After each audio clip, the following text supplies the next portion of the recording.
তোমাদের অনেকেরই আছে যাদের ড্রাইভিং লাইসেন্সের সঙ্গে মোবাইল নাম্বার আপডেট করা নেই বা লিঙ্ক করা নেই। আজকের এই ভিডিওর মাধ্যমে আমি তোমাদেরকে দেখাবো যে কিভাবে তোমরা তোমাদের ড্রাইভিং লাইসেন্সের সঙ্গে মোবাইল নাম্বার আপডেট করবে বা লিঙ্ক করবে। তো চলো বেশি দেরি না করে আজকের এই ভিডিওটি শুরু করি। সবার প্রথমে তোমাদেরকে পরিবহন সেবার অফিসিয়াল ওয়েবসাইটটিতে আসতে হবে। এরপরে দেখতে পাচ্ছ এখানে লার্নার/ড্রাইভিং লাইসেন্সের অপশান। এরপরে এখানে ড্রাইভার/লার্নার লাইসেন্সের যে অপশান আছে এখানে যেতে হবে। এরপরে তোমাদের এরকম পপ আপ আসলে অবশ্যই সেটাকে স্কিপ করে দিতে হবে এবং এখান থেকে তোমরা তোমাদের স্টেটটাকে চুজ করে নেবে। স্টেটটাকে চুজ করার পরে তোমাদের সামনে এরকম পপ আপ আসবে এবং দেখতে পাচ্ছ এখানে updation of mobile number LLDLCL। তো এই যে পপ আপটি আছে এবং এই অপশনটিতে ক্লিক করতে হবে। এরপরে তোমরা এখানে আধার নাম্বারটি চুজ করে তোমরা তোমাদের আধার নাম্বারটি বসিয়ে জেনারেট ওটিপি অপশনটিতে ক্লিক করবে এবং তোমাদের যে এই আধার কার্ডের সঙ্গে যেই মোবাইল নাম্বারটা লিঙ্ক আছে সেই মোবাইল নাম্বারটিতে একটি ওটিপি যাবে এবং এই তিনটা বক্সে তোমরা টিকমার্ক দিবে। তারপরে সেই ওটিপিটা তোমরা এন্টার ওটিপি হেয়ারের যে ঘরটি আছে এখানে বসাবে। বসানোর পরে নিচের দিকে অথেন্টিকেট যে অপশনটি আছে এখানে ক্লিক করবে। এখানে ক্লিক করার সঙ্গে সঙ্গেই তোমাদের নাম থেকে শুরু করে তোমাদের ডেট অফ বার্থ, তোমাদের অ্যাড্রেস, এই সমস্ত কিছু এখানে দেখাবে।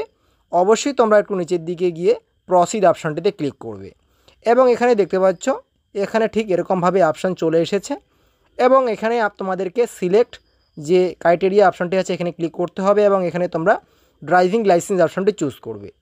এখানে চুজ করার পরে দেখতে পাচ্ছ এখানে তোমাদের ড্রাইভিং লাইসেন্স নাম্বারটি বসাতে হবে এবং ডেট অফ বার্থটি কিন্তু অলরেডি তোমাদের আধার কার্ড থেকে নিয়ে নিয়েছে। তো আমি এখানে ড্রাইভিং লাইসেন্স নাম্বারটি বসিয়ে সাবমিট অপশানটিতে ক্লিক করছি। সাবমিট অপশানটিতে যখনই তোমরা ক্লিক করবে, ক্লিক করার সঙ্গে সঙ্গেই তোমাদের ড্রাইভিং লাইসেন্সের নাম্বার, তোমাদের নাম, তোমাদের বাবার নাম, তোমাদের ডেট অফ বার্থ এবং কোন মোবাইল নাম্বারটি লিঙ্ক আছে সেটা কিন্তু এখানে দেখাবে এবং যদি এখানে কোনো মোবাইল নাম্বার লিঙ্ক না থাকে তো সেক্ষেত্রে এই ঘরটা ফাঁকা থাকবে। তো তোমরা লিঙ্ক করার জন্য অবশ্যই এখানে প্রসিড অপশানটিতে ক্লিক করবে এবং এখানে কিন্তু নিউ মোবাইল নাম্বার অর্থাৎ যেই মোবাইল নাম্বারটি তোমরা লিঙ্ক করতে চাচ্ছ সেই মোবাইল নাম্বারটি বসাবে এবং এখানে রিজনটা লিখতে হবে যে কোন রিজনে তোমরা এখানে চেঞ্জ করতে চাচ্ছ। তো আমি রিজন হিসাবে এখানে কোনো কিছু না লিখে শুধুমাত্র নো লিখে দিচ্ছি এবং এখানে মোবাইল নাম্বারটি আমি বসিয়ে দিচ্ছি এবং নিচের দিকে আরেকবার সেই মোবাইল নাম্বারটি বসিয়ে আমি এখানে কনফার্ম করে নিচ্ছি। এরপর রিজনের ঘরে নো লিখে আমি প্রসিড অপশানটিতে ক্লিক করে দিচ্ছি।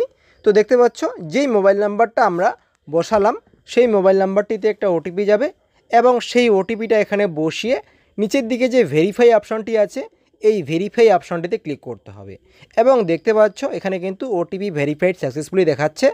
এরপরে আরেকবার প্রসিড অপশানটিতে ক্লিক করতে হবে এবং উপরের দিকে সাকসেসফুলি আপডেটেড লাইসেন্স নাম্বার, এখানে লাইসেন্স নাম্বারটি দেখাচ্ছে উইথ মোবাইল নাম্বার এবং এই মোবাইল নাম্বারটি কিন্তু আপডেট হয়ে গেছে এখানে সাকসেসফুল হবে এবং এভাবেই কিন্তু মাত্র 2 মিনিটে তোমরা তোমাদের ড্রাইভিং লাইসেন্সের সঙ্গে নতুন মোবাইল নাম্বার আপডেট করতে পারবে।